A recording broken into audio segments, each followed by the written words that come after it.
मध्य प्रदेश के प्यारे निवासियों, आपके साथ गेम हो गया है। बहुत तगड़ा गेम हुआ है।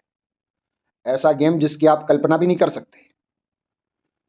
पिछली बार भाजपा ने विधायक खरीदकर सरकार बनाई थी। इस बार इन्होंने अधिकारी खरीद डाले हैं, चुनाव आयोग खरीद डाला है। मैं कहूंगा ईवीएम में व्यापक पैमाने पर गड़बड़ी हुई। आप कहोगे कि हारे हुए लोग तो यही कहते हैं। मैं निष्पक्ष व्यक्ति हूं, मैं किसी दल से जुड़ा नहीं हूं। मैं कह रहा हूं गड़बड़ हुई है। और गड़बड़ क्यों नहीं हो सकती? क्योंकि ईवीएम कोई बहुत जटिल मशीन नहीं है, एक कैलकुलेटर टाइप की सामान्य मशीन है। वो केजरीवाल ने एक बार विधानसभा में उनकी ईवीएम को हैक करके दिखाया था सार्वजनिक रूप से। सोचो कितनी बड़ी बात है। तो केजरीवाल हैक कर सकता है तो अधिकारी हैक करके क्यों नहीं रख सकते? और अधिकारियों ने इसलिए भाजपा को खूब सहयोग दिया क्योंकि भाजपा के नेता और ये अधिकारी मिल बांट कर पैसा खा रहे थे, और कांग्रेस की सरकार आ जाती तो ऐसा करने नहीं देती। इस बार पूरा माहौल खिलाफ था।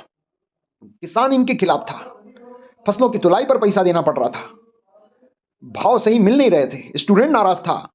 5-5 6-6 साल से वैकेंसियां नहीं आई है। हर व्यक्ति नाराज था। लेकिन फिर भी भाजपा जीती, और इतने प्रचंड बहुमत से जीती है तो ये बात गले नहीं उतर रही है। गड़बड़ तो हुई है। ये देश धीरे धीरे जिम्बाब्वे बनने की ओर अग्रसर है। जिम्बाब्वे में ऐसा ही होता है। वहां चुनाव आयोग से सेटिंग है, वहां सेटिंग थी वहां के राष्ट्रपति की, और उसने वही की वही व्यवस्था हमारे यहां पर इन लोगों ने लागू कर दी। और मैं तो भाजपा वालों से कहता हूं कि क्यों चुनाव कराते हो? जब चुनाव आयोग से सेटिंग करके आप ही की सरकार बननी है तो क्यों चुनाव के खर्चे हमारे ऊपर डाल रहे हो? सीधे सीधे सरकार बना लिया करो भैया।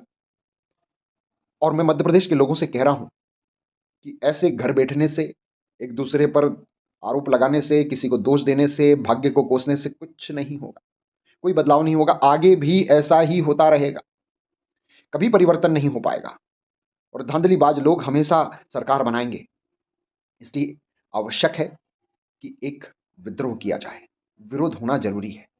शांतिपूर्ण तरीके से सड़कों पर आएं और ईवीएम के विरुद्ध माहौल तैयार करें। दोबारा चुनाव हो इसके प्रयास करें। और ये हो सकता है, लेकिन एक बार आपको मैदान में आना पड़ेगा। नेताओं को दोष देने से कुछ भी नहीं होगा।